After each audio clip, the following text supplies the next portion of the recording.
welcome to JM Youth Forum, a place where we shape the next generation. A place where we discuss issues like relationships, career and business advice, education and religious matters, and much, much more. So sit back, watch, and be informed.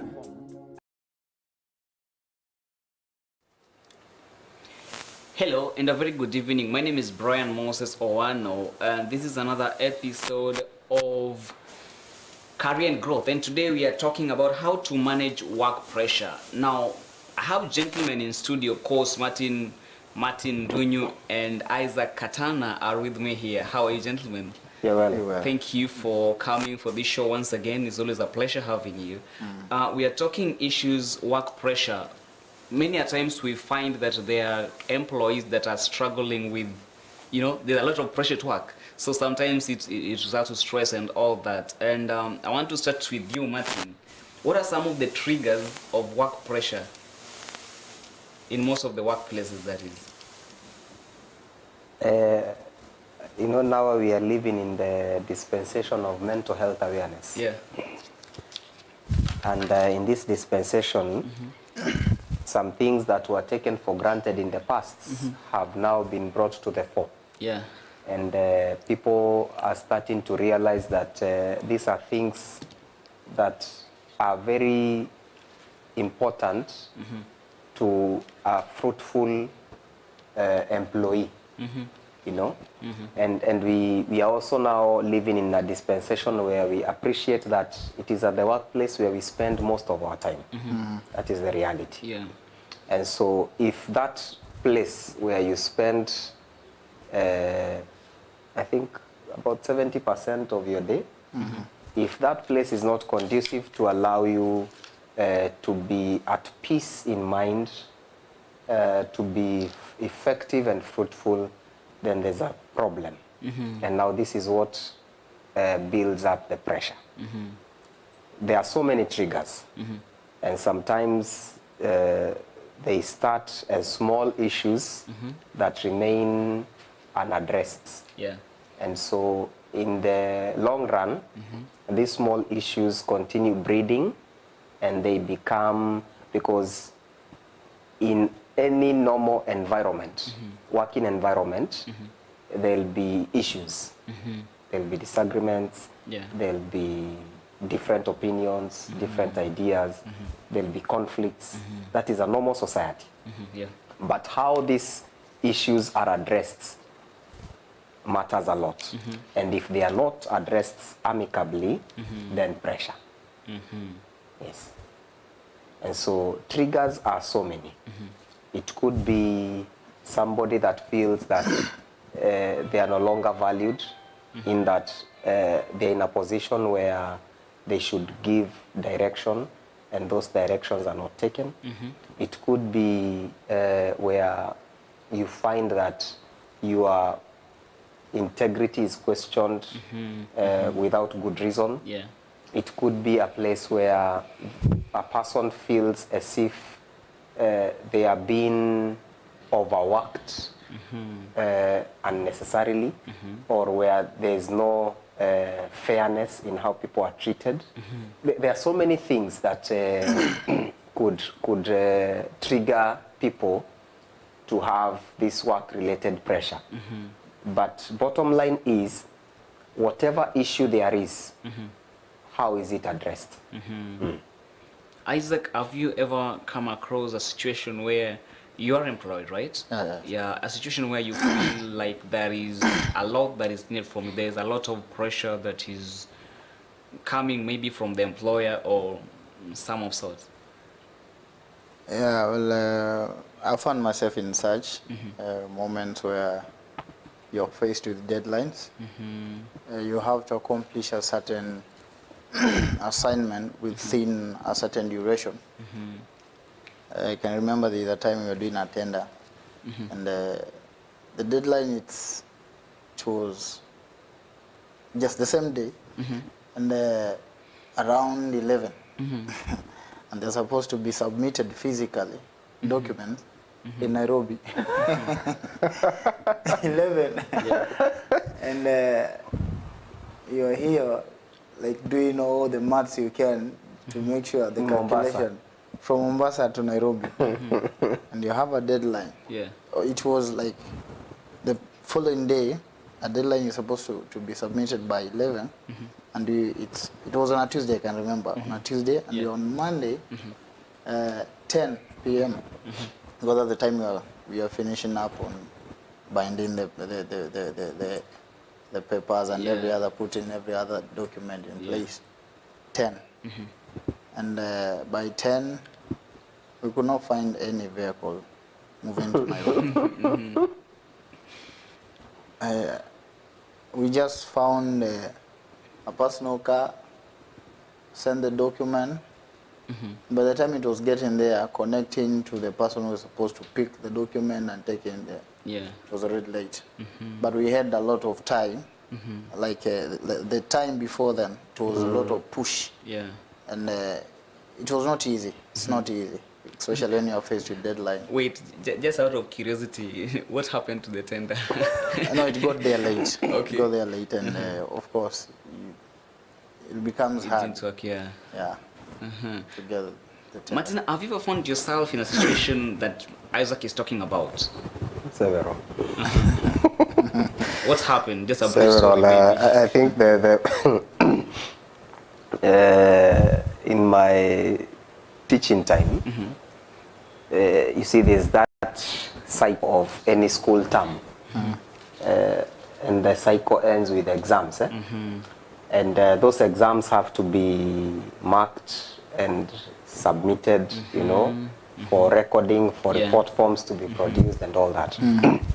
So this particular time, and I think it was the second time it was happening, somebody decides to set very unrealistic deadlines, simply because they are the ones determining the deadlines, and they only have I think 2 or 3 bunches to mark, when the rest of us have several, because you are teaching a common subject, and that subject has 3 papers, you know, for the upper forms, and out of those 3 papers, there are essays that you're supposed to read, and it's real pressure.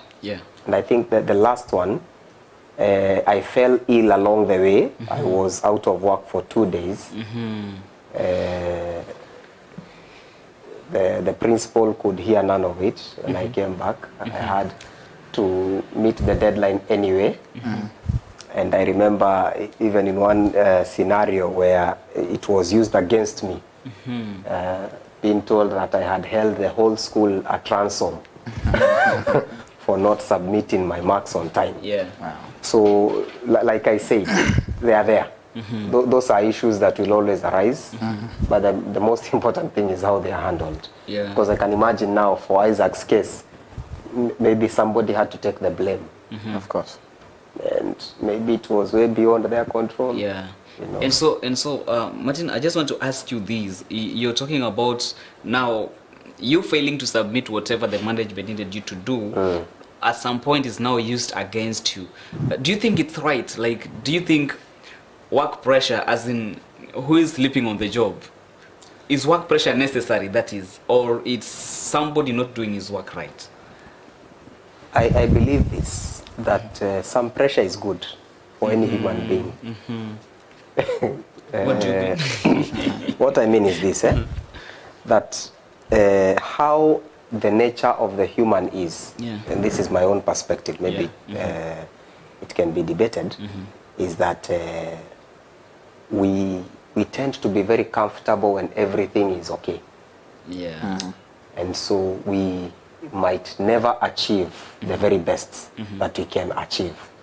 And so some pressure, some level of pressure is very important in any given case. But then it should be objective. For instance, let me even go back to that issue of the deadlines, you know, for marking. Yeah. If they are not there, a school cannot run, you know, because there's a set time for school closure. And by the time school is closing, students have to go home with report forms. So you work backwards. How long do we need to prepare these report forms? Maybe 2 days. Yeah. So the exams end on this day. So how long do people need time to mark? But that pressure, Sorry to cut you short. Don't you think this is a planning issue? it is a planning issue. But again, it is good pressure in this sense. Yeah. These teachers that you are dealing with do not have the same workload. So there is one person, even if you give 2 weeks for exams to be marked, it will still be minimal. Yeah. If you give a week to another, it is too much. I understand now. Something just came back to my mind. Yeah. When Matiang'i came in as the minister, the CS for education, initially, marking of national exams used to take a month, Yeah. 2 months. So, You yeah. know, we would wait for so long to get the results. Nowadays, he said no. So teachers go in, some actually for some subjects, it's 2 weeks, and they are done. Yeah. I think that the ones that take the longest is about 3 weeks. Yeah. You understand? So some sort of pressure, some level of pressure that is objective, that is reasoned, that is well advised, is good. Yeah. But it should be, it should be well reasoned, looking at the person that is going to bear that pressure. Yeah. Is it within their reach, or are we asking for too much? Okay, Isaac, you realize that, you know, sometimes everybody wants meaning for their career, right? And sometimes if you receive a lot of pressure, Martin said that you feel like you're intimidated, or maybe what you are doing is not valued as such. And we are talking how to manage this pressure. First, how did you manage your pressure? Just talk from your point of, from your own perspective, is when I think it would be understandable better. First, you need to understand the pressure is there. Every place, workplace, you'll find pressure. Yeah. And it's pressure. What makes it pressure is because there must be an conducive environment, slight of unconducive, Yeah. unfavorable climate or unsupportive environment. Yes, it might be supportive, but it depends on levels. Yeah. So you are supposed to meet a deadline, or you're supposed to give results in standards, in a certain standard. So, and you're not able, or you are able, but the resources are limited, Yeah. or the time is little, so you are pushed. It's a push to get certain results at the end of this period, or in a certain standard. I'll say something about, I'm coming back to your question.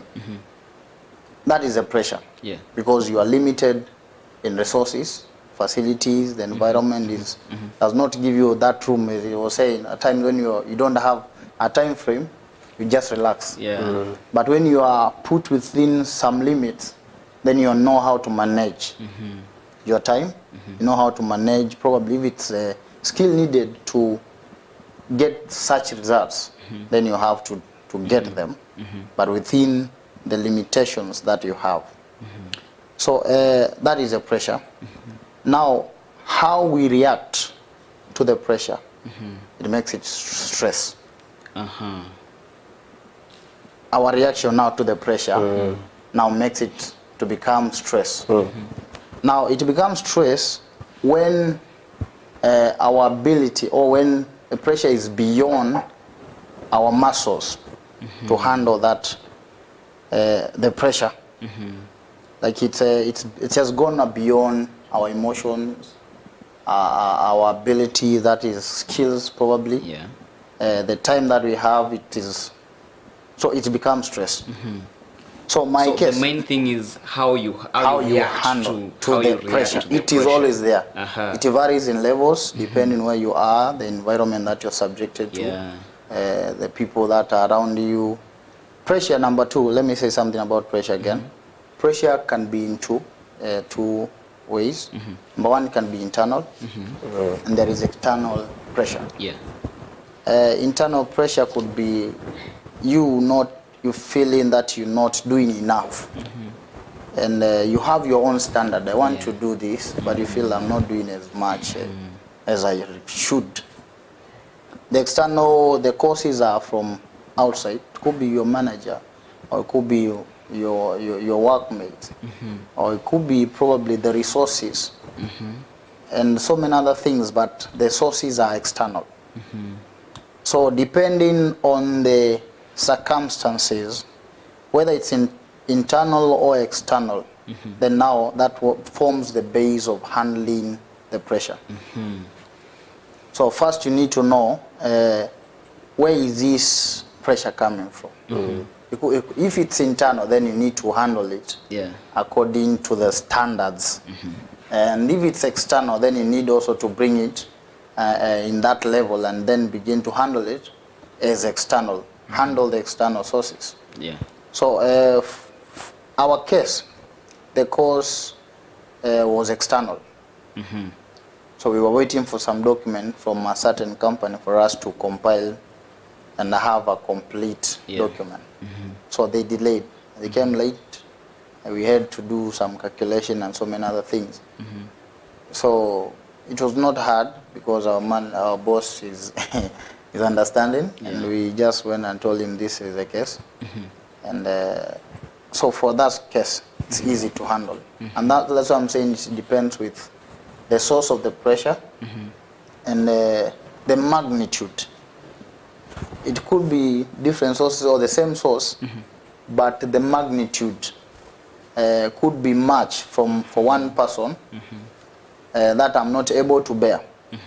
And so the magnitude also will determine how the pressure will be handled. Yeah. I love how Isaac is putting it. Martin, here comes a case where you receive external pressure and you do something that you feel it's satisfactory according to you, just to get a twisted inspiration for that case. Like you have a manager or somebody who, yes, you've done your best, but he don't understand. He sees everything that you do as, is beyond his or her expectations. How do somebody handle this? Now, if it's external based on your upline's perception, your boss's perception, then sometimes it's a bit difficult to handle it because if I have a low opinion about you, no matter how much you do your best, it will always be poor for me. So, and I think it goes down to whose opinion should matter. Because for any activity in the workplace, there should be some standards. There should be measurable standards of what we'd call standards of measure. It's either time-bound deadlines, or it's levels of quality that should be achieved. So at the end of the day, I think regardless of another person's opinion, those standards should be supreme. So that if you're in that unfortunate place where your upline, your boss, the person you report to, has formed this hardcore negative opinion or low opinion about you, what should stand out, what should determine everything else should be the standards, the expected standards that are unbiased, that are objective. Because at the end of the day, people will have an opinion. You can't stop them from having it. You see? But what should matter to you most is, 1, did I do my best? 2, did I achieve the bottom lines, which are already set, which guide our activities as an organization. At the end of the day, if that is achieved, then I think the opinion of somebody or the skewed perspective that somebody has adopted should not really weigh you down. But I'm not saying that it doesn't. It does, because we are human. You expect that after you've done your best, there's a reward, there's a pat on your back. If it's not there, and it becomes habitual, that every other time, so long as it's Martin, it's not well done. So long as it's Isaac, he can never be good. Then there's a problem. And maybe the best solution, if no remedy is forthcoming, is for you to look for a different environment. Because I'll tell you the truth. If the workplace is where we spend most of our day, then the very least that you will need from that place is peace of mind. Is for you to know that you're actually valued and your input is appreciated. So if you do your best and it seems not to be valued, I forget that saying. There's something that some people like talking about, but just move to where you are valued. Somebody that doesn't see your value doesn't deserve your time. Go and give that time to somebody else. Now, in this society today, the reality on the ground is if you leave that job, maybe there's no other jobs anywhere else. Like, you have to do that.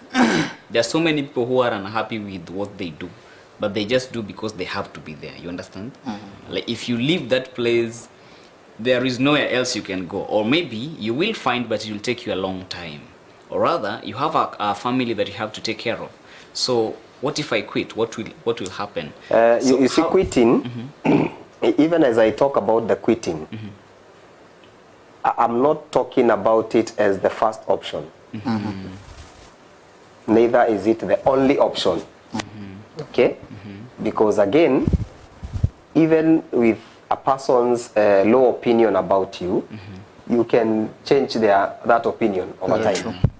You understand? But if it gets to that point where you feel that the pressure has bogged you down so much that you cannot take, because we all have an elastic limit. Yeah, sure. If you get to that elastic limit, chances are you will make a decision that is very regrettable in that workplace. So before you get there, you'd rather look for some other place. Yeah. You know? Yes. But I'm not saying that just because somebody thinks that you're not good enough, then you leave. No. But when you cannot handle the pressure anymore, you'd rather leave. Isaac, now this pressure brings you stress. You know, you realize that you cannot manage it at all. Like, it now becomes something that is stressing you up. How do I handle that now? Okay, I began by saying you need first to know the source of the pressure. And I gave two that I said it could be internal or external. Many times the causes of pressure are external. Many times. Yeah. And you'd find probably, we talked of deadlines. We also, there are managers or the bosses who will not, they just don't make environment, the work environment, it just makes like, it's not a good place for you to work. You can also find there is a pressure that is, there are standards in the company that yourself you're not able to meet. Probably because you lack the skill or the knowledge. It's pressure too. So how do you handle that? Quitting will not be a solution. What you need probably is to go get the right skill, or even advance when you're still working, and with the time you'll overcome it. At time the pressure could be, yes, your manager is not understanding, but you've never taken time to talk to them. So you can go sit down, boss, I feel this is not right, and this, oh, I've never seen it this way, and you can change. And you know, normally if you, okay, I don't have anything against bosses, but most bosses today, if they're doing something that you don't like and you tell them that you don't like what they're doing, that may form a permanent enmity. I know. Yeah, Like now you anything face the that sack. anything that you say, you know, it will be like you always complain. You understand? No, I know that, yeah. but I'm saying it could be a way, Yeah. because I know there are people who are very understanding. They tell you whenever you have a problem, come and talk to me. Yeah. They're already welcome. They have created an environment for you to approach them. Yeah. Tell boss, I feel this and this is not. Can we talk? Can you help me even grow or come out of this? And in the process, you'll find, yes, the environment has changed and it's no longer a problem for you to work in that company. So the pressure are handled differently depending on the source. That is the first thing.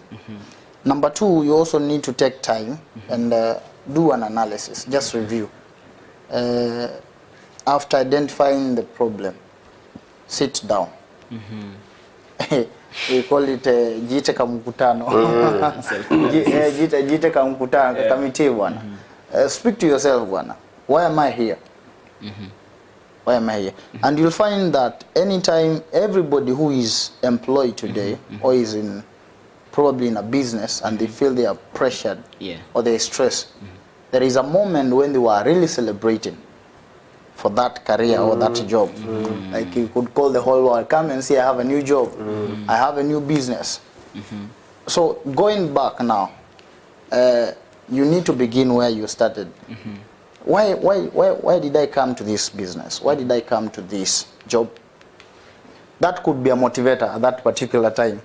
Probably you are doing it because of your family. And you say, no, this pressure compared to the cause or the reason why I'm here, I think the reason why I'm here is bigger than the pressure. So you can, at that moment, you say now, in as much as it's painful, but for the sake of my family, for the sake of my children, I will handle this. So that is also another thing that can also help you manage, because some of the things are not too heavy. It's only that you have options. I can quit and go and no. But if you sit down and say, this is the only thing that I have, you realize some of these things are not as weight or heavy as if you think. So it's just a matter of sitting down, analyzing the pressure and comparing and seeing into so many other things, putting them into consideration, and you realize I can still handle this. It's not as much as I thought. So that could also help. The other way is talking it out to your friends. They can advise, or even people are experienced. Could be your boss or colleagues. It helps. So I'm saying there is so many ways to handle such that we don't have a specific formula of handling pressure at work. But it depends with the source of the pressure. Martin, sometimes you are in a workplace and there is a problem that yourself you see as if you have a solution for it. Let's say there are not enough employees. And when you look at the source of pressure and all that, you understand that this is coming because we don't have enough employees, right? And of course, is a problem that even the management knows. But of course, there's always this one fear. If you say there are not enough employees, they'll you'll be sacked. You know. How do somebody do this? Like, you know where the problem is. It's something that you know it can be handled. Maybe the management or your boss knows that this is the problem, but they are reluctant to solve it, or rather, It's quite common. Sure. Because sometimes we have this problem that when you go to your upline with an idea or a contrary opinion, then you are perceived at times wrongly to be rebellious or so. But I think again it's how you handle it. There's something that people talk about, massaging the boss's ego. So what you do sometimes, and again it varies from case to case. If you truly know where the problem is, don't speak it out in public. Have a side chat with the boss. Just the two of you. You know, and convince them. And if it has to come to the rest of the team, let it be the idea. Don't even take credit unless they give that credit to you. That's a smart way of surviving. You know? Now, again, that only depends on the boss's perspective. Will they take that positively or negatively? You know, but how you package it again matters a lot. You know, when Isaac was talking about the stress, could be external or from within, I remembered of a story that was told of a gentleman in one of the very established banks in Kenya. And this gentleman had a problem from within. He was struggling with alcoholism. He was a bad, terrible drunkard. And you see most banks, I think you report at 8 or 8:30. And he could never make that time. Never. And so at one point, the branch manager called him aside and gave him a lifeline. Told him, I'm giving you the last chance, because after this, I'm going to recommend for your sacking. And they gave him an option. Before I get to that point where I sack you, I have a 3-bedroomed house, and my family is not there with me. So I'll give you one of the rooms. That's where you'll be staying. Okay? On one condition, that the door closes at 10 and you don't knock it. Okay? And he was told, you go and think about it. Of course, it was not an easy decision, so he took some time. Eventually, I think he weighed how much was he going to save on house rent and how much that was going to translate in terms of bottles. You understand? Because house rent would translate to several bottles. So I think he decided, let me go for extra bottles by saving the rent. And he took it. And he really struggled to make it at 10 for some time. And the condition was, if it's after 10, don't knock. You sleep somewhere else. Eventually, he struggled and he finally stabilized. Because again, he couldn't keep on sleeping outside. Several years later, this branch manager is going for an interview for a higher position in a different bank. When he gets in, the person that is head of the panel, the interviewing panel, is the drunkard that he helped several years ago. And that was the end of the interview. That is how he got his job. So it was pressure that was boiling from something within and affecting his performance at work. You see? But how the boss handled it, and the fact that he was also willing to be assisted, because it's one thing for somebody to offer assistance, and it's another for you to accept it. So eventually, this gentleman was able to rise through the ranks in career. So work-related pressure, if well handled, gives the best out of every human being.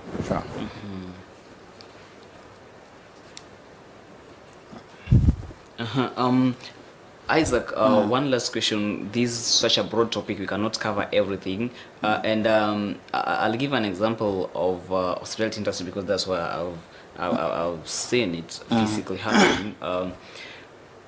Here reach a point where you are doing a work that compromises your health. For example, I've seen in most hotels, a receptionist should not sit for 8 hours, you know. And sometimes that's a pressure on is all right. And sometimes, of course, they have to stand upright with hands in front or at the back for 8 hours. This is something that compromises your health. When it reaches that point where you realize that this work that I'm doing and my health is not working, like it's giving me a lot of complications, what do I do? I'll begin by something Martin said, that we have elastic point limits. Yeah.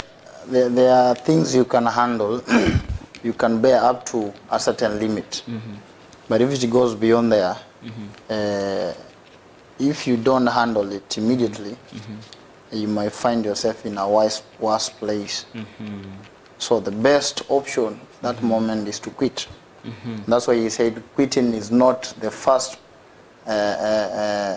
option, but it comes in after weighing the options, and so it also comes, probably it could be health, even also finances. Like what you're earning is no longer able to help you manage your life. Probably you got employed when you are single, and now you have 2 kids or 3 kids, and you are earning 20,000. You have a wife, you have kids, you have a house rent to pay, and so many things, and the money you earn is not able to, you cannot manage life with. Do you still keep going? And it's not, you cannot handle it, cannot. Sure. So at that moment it's beyond you. So if there is no option, if it's for the health, for you to get a easier task that probably you can handle with your condition, the health condition, then the best thing is to quit. The same for finances and other causes of pressure. Yeah. Yeah. Martin, talk about unrealistic goals, or the unrealistic deadlines. You understand that somebody gives you a deadline that is not possible. Like from your own point of view, you look at it, you say, no, this is unrealistic. How do I do that? Well, if it's once in a while, maybe it's manageable. But it becomes habitual. Yeah. And then maybe it also affects how you relate to other staff members or team members, how you relate also to the administration, how you relate to the bosses and all that. Yeah. Maybe you also need to either have a sit down with the people setting these deadlines, have an open talk, let them appreciate, because sometimes you realize, just like I was talking about my own experience, there are departments that will be more demanding than others, naturally, for any sector, you know, and so it's very important, even when these goals or deadlines or expectations are being set out, that you become realistic and you factor in everybody. When in teaching, we always say that a teacher should always move at the speed of the slowest learner in class. That way, you don't leave anyone behind, you see? So the same should be the case, that we should always pursue the interest of everybody, even as we pursue the interest of the team. Because if one part of the team is ailing from pressure, and negative pressure for that case, then the whole team is ailing. Sure. You know, if like in your case, the hospitality industry, if the front office department is struggling, I'm telling you, the clients that walk into that hotel will get the worst reception, and they'll not even care how good the food is. Sure. You know, yeah, because if the receptionist is under undue pressure, it shows on their face. It comes out from how they speak to the clients, to the guests. You know, so no matter how sweet the food from the chef is, or how neatly done, or how excellent housekeeping has done their job, nobody will get to sample all that, simply because front office is affected by undue pressure. So everybody is important. And even as we are setting all these goals and all that, we need, like you are talking to the bosses, everybody has a place to play. And it's always important to appreciate, one, what are the limitations of the individual, and what are the limitations or the challenges that a subgroup of the whole faces. So that even as we are coming up with strategies, expectations, deadlines and all that, then we carry everybody on board for the good of the team. So can we agree that the dominant point here is talking? Yeah, it's communication. Communication. That's communication. Yeah, sure. Communication. Effective communication. Effective communication. Yes. Okay. The dominant point is effective communication. Martin says that we all have elastic points. If you feel you cannot handle it anymore, quit. Of course, Isaac said that. What did you say? Pressure depends on how you manage it, right? Pressure depends on how you manage it. That's what determines the stress, the stress level. That is all. Please subscribe, share, and like our YouTube channel. Our phone number is 0715397620. We are ready to answer your questions. Please drop in your question, drop in your comments, and we are here to help you. And we will continue saying that JM Studio, of course, this is the mouthpiece of Christ. We are here every day from 8 p.m. every Monday, that is from 8 p.m. This show comes to you live. Thank you for tuning in. Thank you, my guests, for coming. You've always been a blessing to us, and God bless you. Amen. All right, thank you for watching. Until next time, my name is Brian Moses, standing in for Laban Bibi. Bye-bye. How can a young person be consistent on a purpose? How can a young person... You see a person doing or behaving a certain way. It is out of information. You dress like you think. You talk like you think. Out of what is inside here, the fullness within here, that's what the mouth speaks. So what you have in your head, you behave like that. What do you understand by social media? Yeah, social media, it's a platform. It's a connecting platform. All right. Just as the word goes, social media. It's a platform for mostly socializing. It's a media of exchanging information. To be inspired, be ready to be transformed, be ready to get something great, something that is going to change you. Be ready to receive a word for you.